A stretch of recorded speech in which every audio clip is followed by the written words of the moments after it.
We've got Page, Layup, Squavi, Dr. Krisker AH, Sun Valor, Zizzy, BattleBots Boy, Zubin El Ganubi, Lariel, Rabbit, Jedi Leader, Potru, Thoakenem, Terrafel, Scott Miller, Lutra, Caver, and Cave Woman in the Corner. Tonight's story is brought to you in part by Mistlore.com for some of the history, DPWR.net for the Denis dates, UruArchives.com for the surface history corresponding to the Denis dates, and the Cavernian Calendar Converter, which was written by Brett Middleton of the Fuzzy Physics Institute for converting between Denis and surface time. Tonight's story is from Myst, the Book of Atris. As I have told these stories, we have learned about life in the cavern.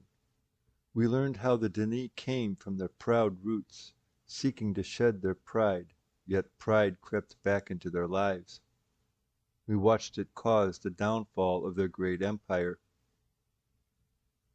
We watched as a mother and her young son made their way to the surface from the ruins of Denis.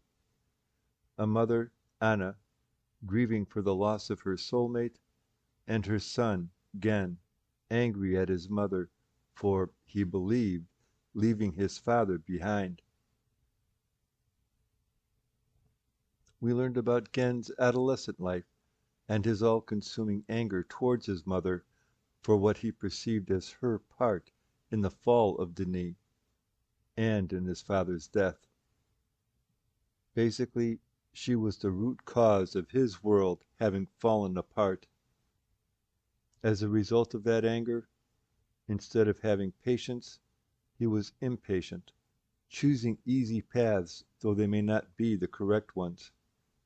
Where his paths would become blocked, he chose to use brute force to overcome his obstacles, rather than use reason and logic. We learned of his son, Atris, and of Vanna's second attempt to raise a good and decent child, teaching him to be observant of his surroundings, even of the bad things that occur as a result of his experiments. We learned how, when Atris was 14 years old, his father returned to the cleft to take him to Denis, where Gen intended to use Atris as an assistant, together writing ages to rebuild what Gen had perceived as the glory of Denis. We learned of Atris' first trek to Denis, and the beginnings of his lessons from Gen, and how ages are created. We saw the first of many confrontations between father and son, how Gen took Atris to show him some of his ages, and ending up at Gen's 37th age. We saw Atris learning of the art, and of the relationship between the words written in an age's descriptive book and the end result, and of his first book, which he named Inception, in which he applied the rules of writing that he had learned, writing it from scratch, not copying phrases found in other descriptive books, like his father was doing. We saw the beginnings of the son's abilities begin to outpace the father's.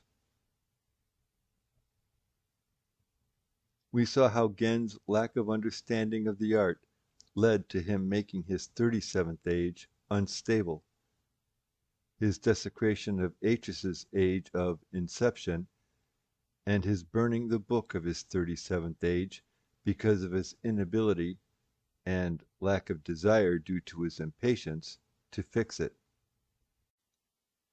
We watched as Atris realized the depth of his father's madness and tried to escape, only to be caught in the tunnels on his way to the surface and locked in a large room in the mansion on Kavir, the only items therein being a pen, a bottle of writer's ink, and the descriptive book to Gen's 5th age that we know as Riven.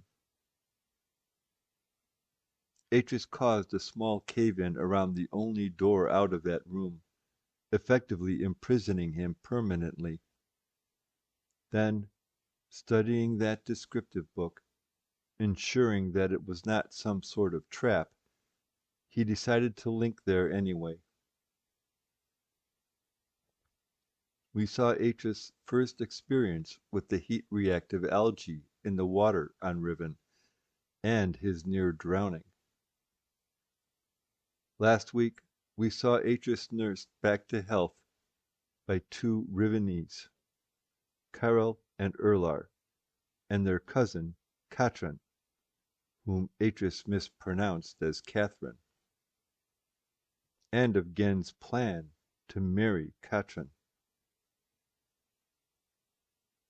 Tonight's story opens in the Denis year of 9429, approximately 1773 A.D., the year of the Boston Tea Party, which occurred on October 10th of that year.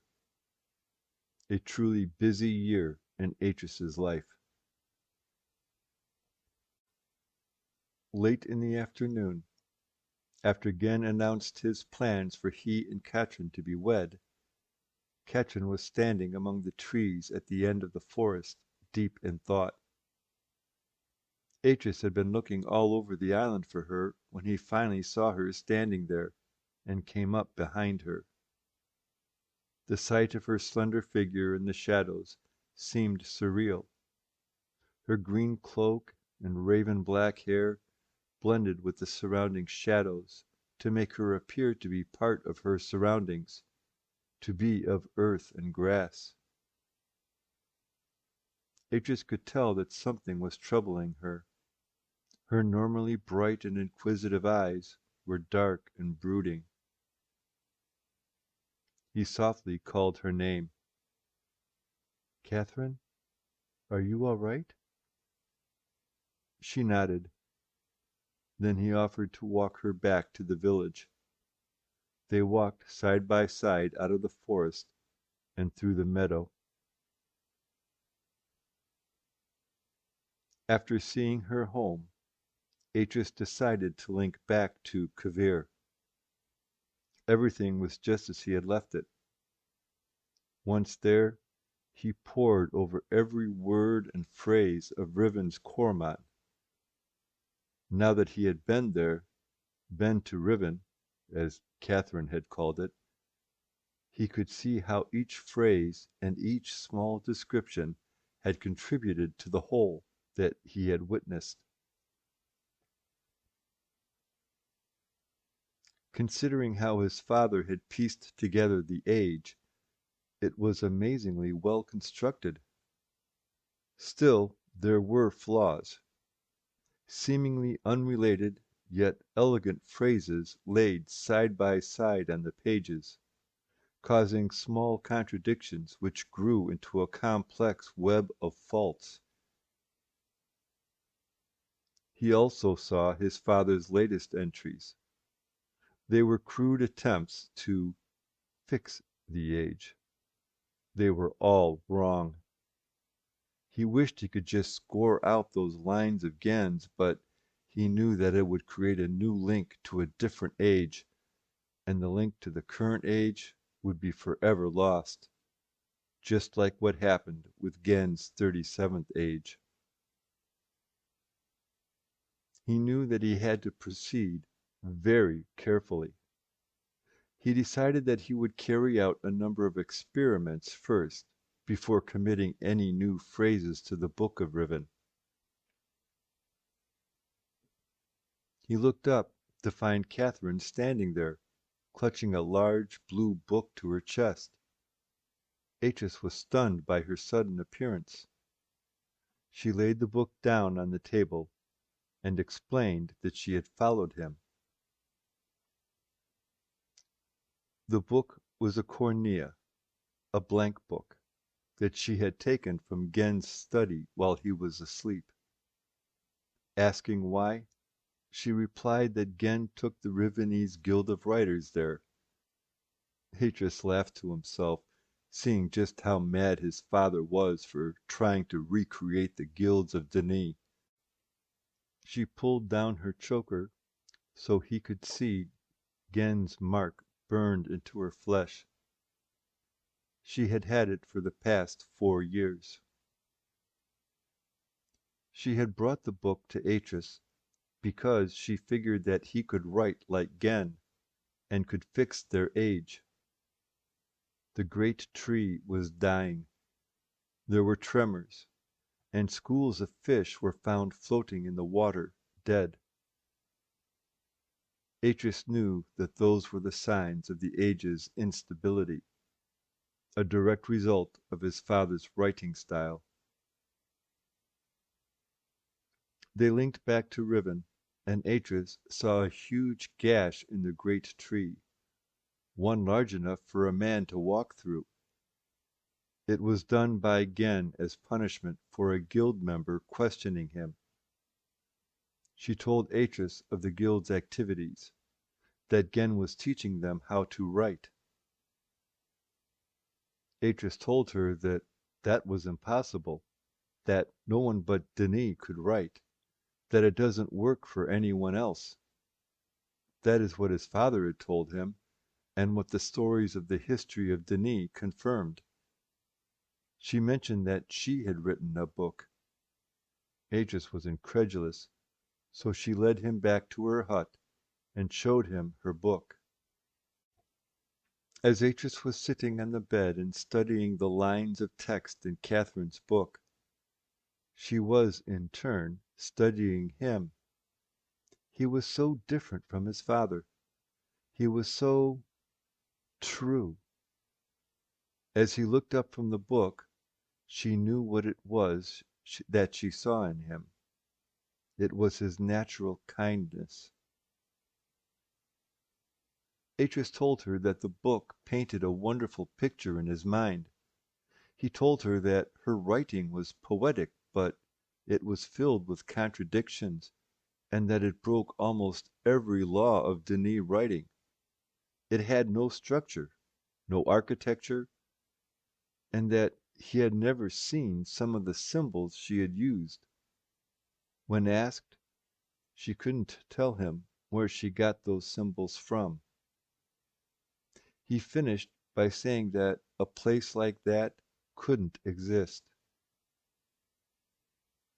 Atris closed the book and handed it back to her. He was incredulous, but said that it painted wonderful pictures in his mind. This age was the antithesis of the precisely structured equations of words that were the hallmark of Denis writing. Catherine ran her fingers over the cover. The green and pale blue flecks on a background of pale lemon yellow always reminded her of grass, water, and the pale yellow of the sun. Fertile it was, like the world around her, but inside. She replied, "Good. It must be like a dream. When I go there, it was just like my dreams." "No," he said forcefully. "It simply wouldn't work. Writing isn't like that. It's a science, a precisely structured equation of words." Catherine leaned across him and opened the book. The descriptive panel was so intensely dark that he thought it to be blank. But there was something there. So she leaned across him and gently placed his hand on the descriptive panel of the book, smiling. He linked, her smile dissolving into the air as he was transported to that impossible place. He stepped out into the air of a wondrous world that caused him to be dumbstruck. He was standing in a dark, conical bowl with a mile-wide hole at its center. Out of that hole jetted a column of water that was so high its top was lost from sight. There were fantastic creatures as well. There were red and gold fireflies with translucent bodies that moved more like fish than like darting insects. There were creatures with long, sparkling quills and fans with extravagant crests. or with tails like golden chains that fluttered and weaved across the landscape in constant movement. There was a snake that brushed past him, that split into two, again and again, until there was a whole bed of snakes moving with identical motions in a tight formation. Catherine asked, "It must be like a dream, don't you think?" Atris nodded absently. The air was filled with trace scents of citrus, pine, and cinnamon. Even the rocks were not like real rocks. They looked glassy, like they were made of gelatin, but had the textured feel of wood, and smelled of roses and camphor. Everywhere he looked, forms met, merged, and divided again. Barriers that normally separated things dissolved away in that age. It was like a dream. He looked up at the column of water and asked where it went. She gave the softest, gentlest laugh he had ever heard, and asked, "Did you ever wonder what it would be like to go swimming out among the stars?" "Swimming?" he asked. "Yes," she replied. "If it is my dream, we could fall into the night and be cradled by stars and still return to the place where we began." Atris stared at her, wondering what she meant. Sometimes she was like her book, beautiful and poetic, and incomprehensible too. Atris replied, "I'm not very lucky with water." She laughed at that. "But this," he gestured to the age around them, "I can't understand it. I just can't see how it works. Did you imagine all of this?" She walked past him, saying, "Most of it. Some of it I can't remember writing. It's almost like I stopped thinking and just write." Nothing in that age behaved as it ought. Wherever he looked, the rules of normality were broken. By rights, it should not exist, and yet it did. Atris wondered if some other set of laws, laws not discovered by the Denis, existed there. Catherine extended her hand to him and said, "Come, let me show you something." They walked down to the opening in the bottom of the cone, standing just a few feet from the edge. She handed him a small, flat stone for him to skip across the opening like one would do at the edge of a pond. He threw the stone from his side and watched the stone skip across the open air of the hole, then stood in amazement as it suddenly shot upward and was lost in the torrent of the column of water. Catherine laughed softly at the expression on his face. Atris wanted to do it again. "Where does it go?" "Come," she said, taking his hand again. "I'll show you." She led them to a small, perfectly round tunnel that continually curved until it seemed that they were walking on the ceiling. They exited the tunnel into brilliant daylight. The new landscape was as amazing as the one they had left at the other end of the tunnel. They stood at the top of a great slope that was a large, rocky hill in the middle of an ocean. It was one of several that were set in a circle. Each hill was blanketed with aromatic flowers and what seemed like 1,000,000 butterflies. In the center of the circle of hills flowed a ring-shaped waterfall, angling toward a central point that was far below. Above were fast-moving ribbons of vertical clouds that were sucked down and vanished into the huge vortex of swirling water. Then Atreus understood. The water flowed through. It came out the other side as that column of water. He couldn't think of the physics involved, but knew with absolute certainty that if it existed, then there was a physical reason why it existed. It didn't break the Denis laws, but twisted them and pushed them to their limit. She took his hand and asked if he would like to see more, then pointed to the horizon. It was filled with huge thunderclouds, dotted with flashes of lightning, as far as the eyes could see to the left and to the right. Atreus noted that they rose from the ocean like steam from a boiling pot. It was then that Atreus understood. The age was in the shape of a torus. Most of the mass of the torus was at the outer edge. As the water from the ocean fell through and merged on the other side in that great column of water, it dispersed from the top of the column and flowed to the edges, drawn by gravity. Then, falling back down, it formed the massive thunderclouds that rose up on the bright side, which in turn rained down on the ocean, refilling it for the cycle to begin again. Atreus was impressed. Then he turned to look about him. That's when he saw it.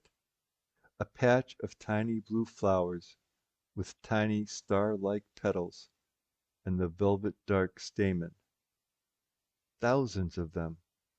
The same type of flowers that his grandmother grew at the bottom of the cleft. "How did you know?" he asked her. She was puzzled by his question. He decided that it didn't matter. Then he asked her what she was to his father. It was then, in that age, that Catherine told Atreus of Gen's plans to marry her, commanded her to marry him, and that she would rather die than let that happen. As a result, they had 30 days to fix Riven, 30 days to change things. Atreus asked her what if they couldn't. She looked back at Atreus, her green eyes burning with such an intensity that he felt transfixed, frozen, and utterly overwhelmed by this strange woman and the odd powers she possessed. As she held his gaze, she reached out for his hand, clenching it tightly in her own, and spoke. Her voice filled him with a sudden, almost impulsive confidence. Still holding his hand and looking into his eyes, she said, "We can do wonders, you and I. Wonders."